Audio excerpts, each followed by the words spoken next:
Note-taking in Notion is very personalised, and the system you use needs to be suited to the way that you work. Thomas Frank recently did a video sharing his note-taking system in Notion. And after watching the video, there's actually a couple of changes that I would make just to suit my own personal workflow.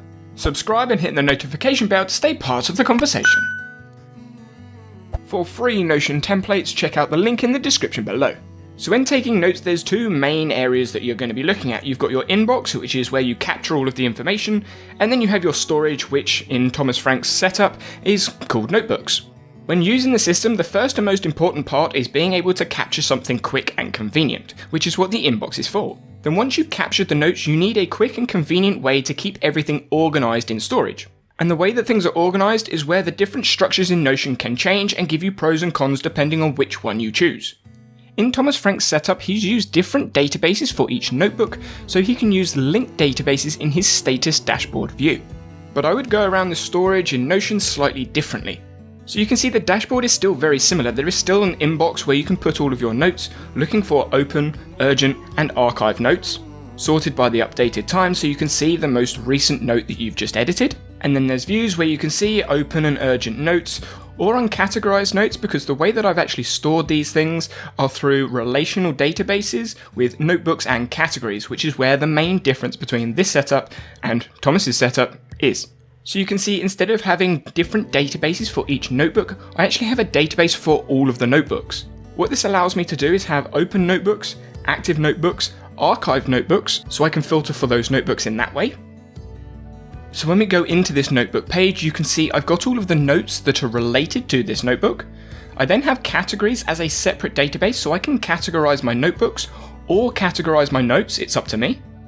And then I have a couple of rollups which I actually got the idea from another Notion Pro, Ben Smith, and that allows some other sorting options in some of the other sections.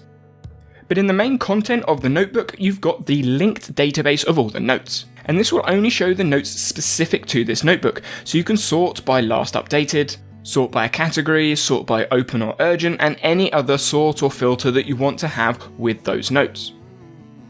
If we go into the notebook section, this is very similar to the status dashboard Thomas has, and you can see all of those notebooks there. And we can sort by that roll-up of last updated, or we could sort by the amount of notes in the actual notebook, so we can see which notebook is biggest out of them all. And then of course you can add other filters for categories, for status. One of the biggest advantages I think in having the notebooks as one database instead of numerous databases is because all of the notes are related to the notebook. So if I was to search for a note in the notebooks database, it will tell me what notebook it is. So you can see I'm searching for the name of the note and it's going to show the notebook that it's actually in. And I can do the same thing with a category, so I could search for a category and it's going to show me what notebooks are related to that category. And the same principle works with notes, so if you wanted to look for all of the notes in a specific notebook, you could go into the notebook, or you could search for the notebook in your notes database. So you can see I've searched for notebook 4 and it's only going to show me the notes in notebook 4. And again, you can add filters to this, so filtering for open, archived, urgent notes. And because all of these notes are in the same database, there's no need to create the linked database that Thomas does in his space.